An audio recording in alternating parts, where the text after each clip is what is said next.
We're delighted to be 3-0 at this point in time, and certainly look forward to what will be a big challenge for our football team and our program in terms of going to Minnesota and taking those guys on. Got a lot of respect for Coach Kill and his staff, what he accomplished when he was a coach here in the MAC and what he's accomplishing at Minnesota.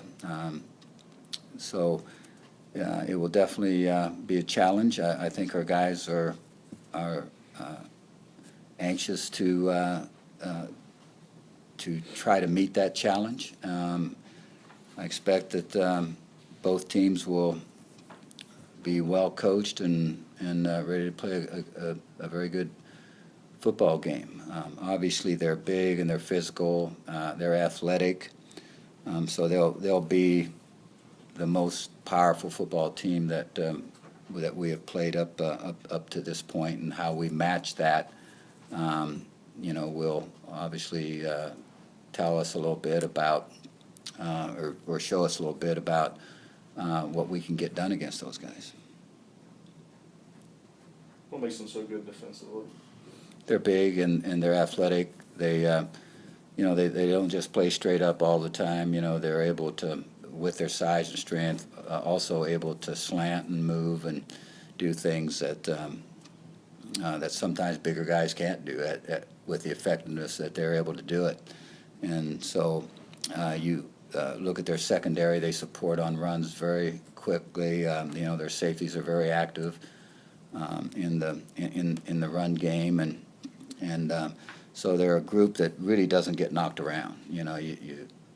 Teams do not knock them off the ball, and obviously in terms of trying to run, try and establish a running game that has any kind of consistency to it, that's difficult to do when you can't move people around up front.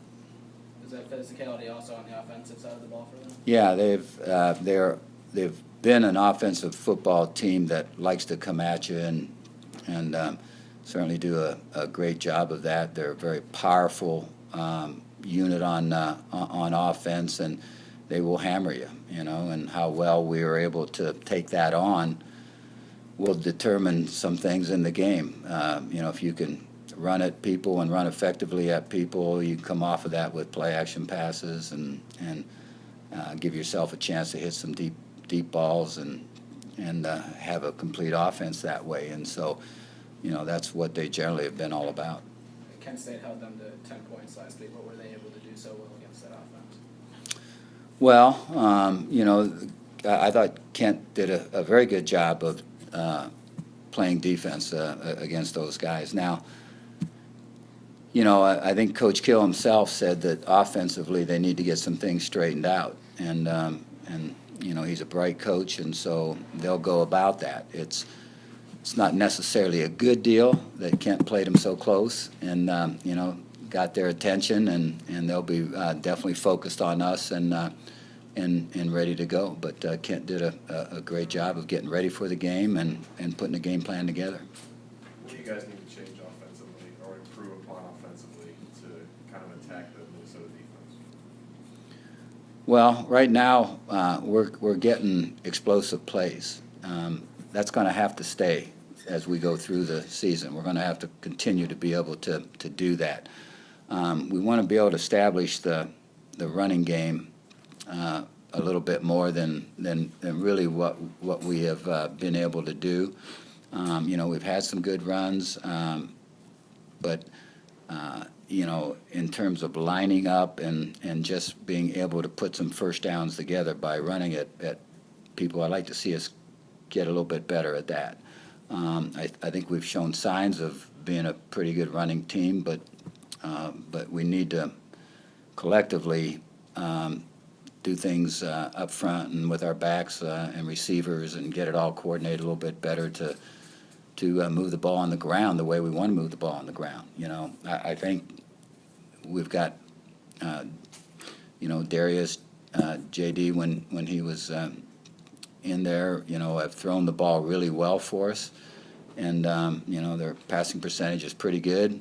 Our receivers have done a great job of getting open, making catches, getting yards after the catch. So that part of the game seems to be pretty good. We'll get tested heavily this week because their defensive backs are, I think, very good. And so it's not going to be a deal where we'll just be able to throw the ball up. And we're going to have to have some guys open and going to have to hit them when they are, and hopefully if we can establish any kind of a running game, maybe we can get some help that way to help the passing game. I guess the one big run you had was Pappy White's 54-yard run. We see a lot more of him, or just in general, a lot more jet sweeps, kind of trying to get to the outside. Well, Use the explosive. yeah, whenever you have one that goes 54 yards, people are going to start defensing that part of the game pretty good. And but in saying that, Pappy is a real explosive runner, and we have more explosiveness, I think, on this team than we've had for, I don't know, some time. And if you look at our receivers and what they're able to get done with explosive plays, explosive catches, and you look at our running backs, some of those guys are very explosive players, and I think we've got explosive players on the defensive side of it too. And if you have enough of those guys in your program, you have a chance when you line up in a game. And so that so far has shown fairly well for us. Do you think getting big plays like you did on Saturday will keep teams from stacking the box so early in the game, like Southeastern Louisiana did against you guys? I don't know. It depends upon how they view us, where they think the biggest threats are. If they're really concerned, and a lot of teams want to stop the run first, then they can do it by certainly stacking the box. I think Minnesota doesn't have to stack the box in order to play the run well. They're just big enough and strong enough and mobile enough to be able to do that without overcommitting guys in the box. So we're going to have to try to get some things done one-on-one and hopefully have some big and explosive plays in the game. Looking at their offense, you're averaging just below 17 points a game, and Ohio's defense has held the teams to a similar mark. What are your expectations for them this game? For the defense? For our defense? Well, they'll go in with a certain goal of keeping a team under so many points, and that's always good to have. It's not always easy to obtain, but I like what I've seen out of our defense so far. They play hard, they can run, and they generally tackle well. Now, in saying that, I didn't think this last game was one of our better tackling games, but we still played well enough defensively not to allow them to put a lot of points on the board. And so far, when tested, our defense has risen to the occasion. And in order to do that, you have to have a combination of things. I think on defense, you better have some corners and some people in the secondary that can play one-on-one at times. If you don't, then you're going to have trouble stopping people. And if you better have some people that are very active up front, that are not going to get knocked off the ball.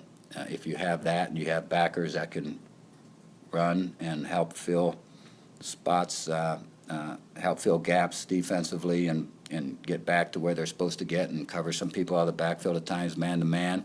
If you have all of that, you can have a shot at having a pretty good defensive football team. And so far, we've shown some signs of having all that. And, just how good we can get at it all will determine how good our defense will be as we go down the road.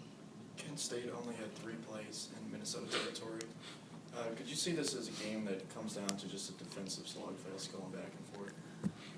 I think that's possible. I don't think they'll see it that way. I think when they line up, they think that they're able to run the ball at people, and so that'll be a huge test for us to get that stop. Now, Kent did a good job against them. And as you're saying, they haven't put a lot of points on the board so far offensively, but the potential is there. They're a Big Ten team that's a very good Big Ten team, and so Coach Kill will, and that the offensive staff obviously will address what needs to be addressed to give them their best chance of playing really good offensive football. And so, you know, they can explode at any given time. So we're just going to have to play a great football game on both sides of the ball and hope that special teams come into play in our favor.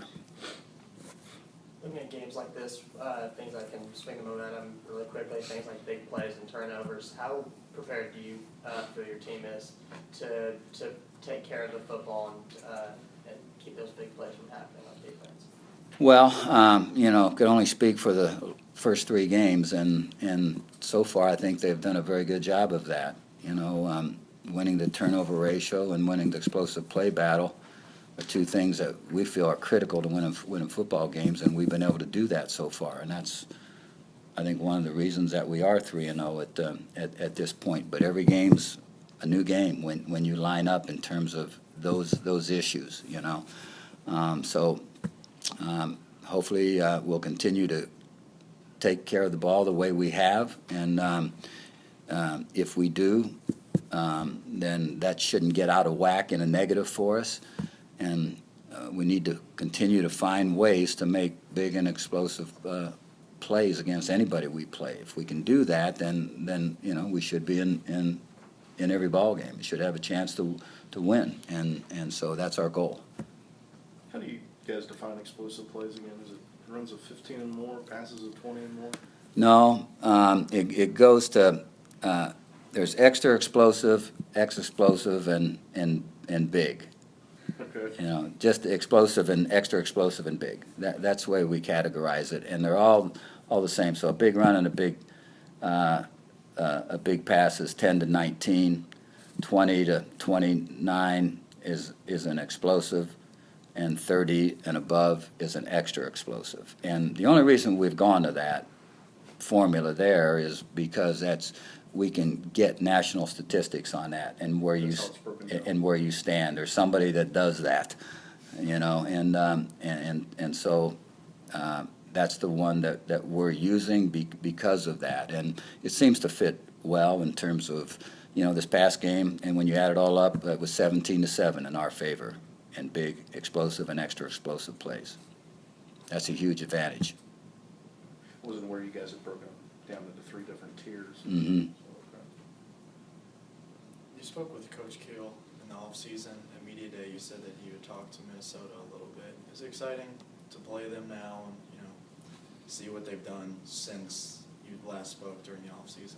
Yeah, you know, our conversation was all on organization of the program. You know, it had really nothing to do with X's and O's and personnel or anything of that nature. So no advantage one way or another in terms of that conversation. You know, and I've talked to several coaches over the course of this past year, looking for ways to, you know, try to make sure that the way we have things structured for our players and organized for our players are the best way to go about winning football games. And you know, and I was very interested in keeping them fresh and healthy and leading up to games, having their energy there and being able to go through a season and so I was interested in what other people do. You know, there are several things out there. You know, there's a way now to monitor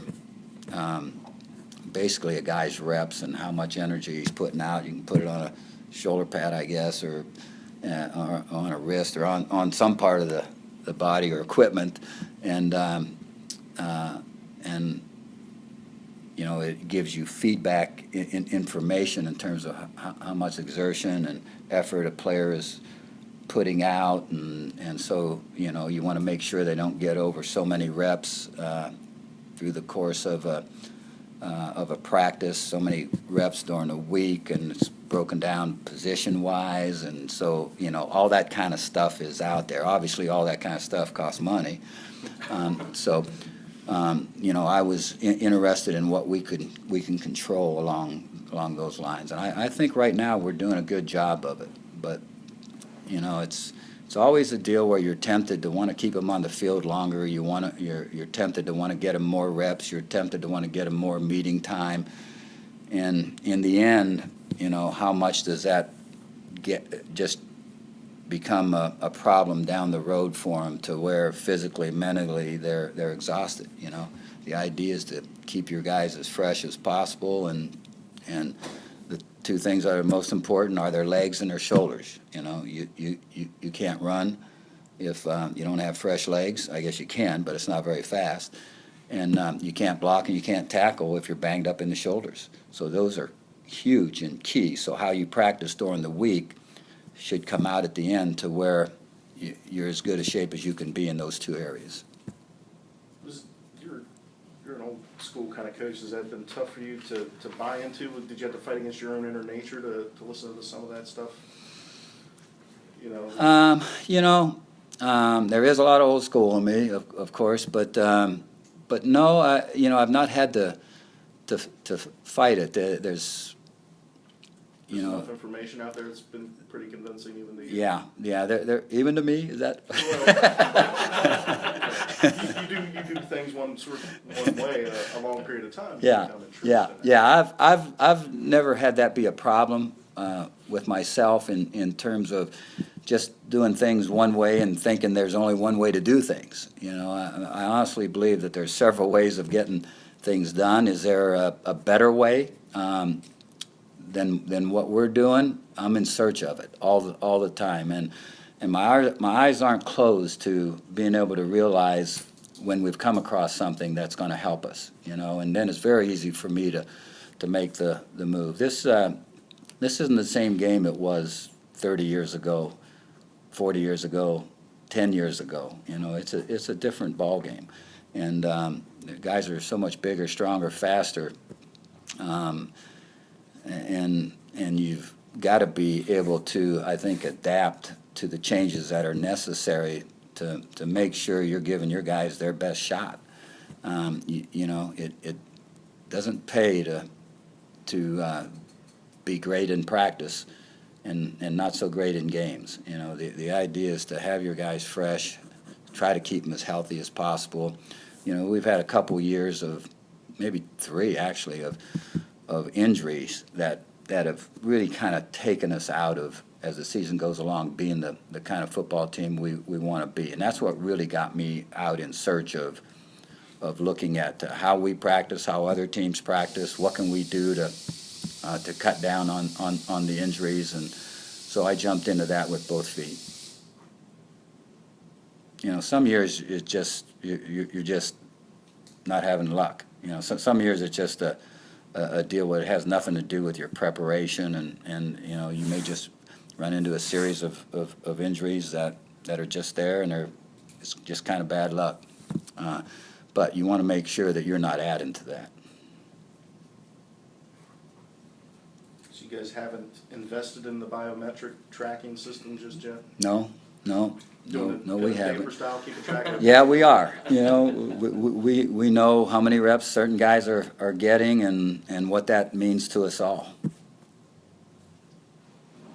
Coach, this is the game that leads into the MAC schedule, but win or lose, is it important to have a performance you and the players are happy with as you head into the Akron game and then into the meat of the MAC schedule? Yeah, ideally you want to continue to improve game by game, and that's the best thing for everybody. Are you going to have a setback during the year? Most teams will. Most teams have a couple setbacks during the year. Most teams will.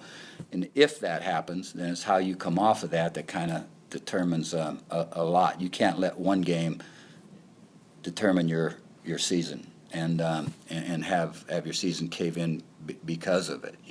Obviously we're looking to play really well and to continue to improve in the areas that we want to improve in.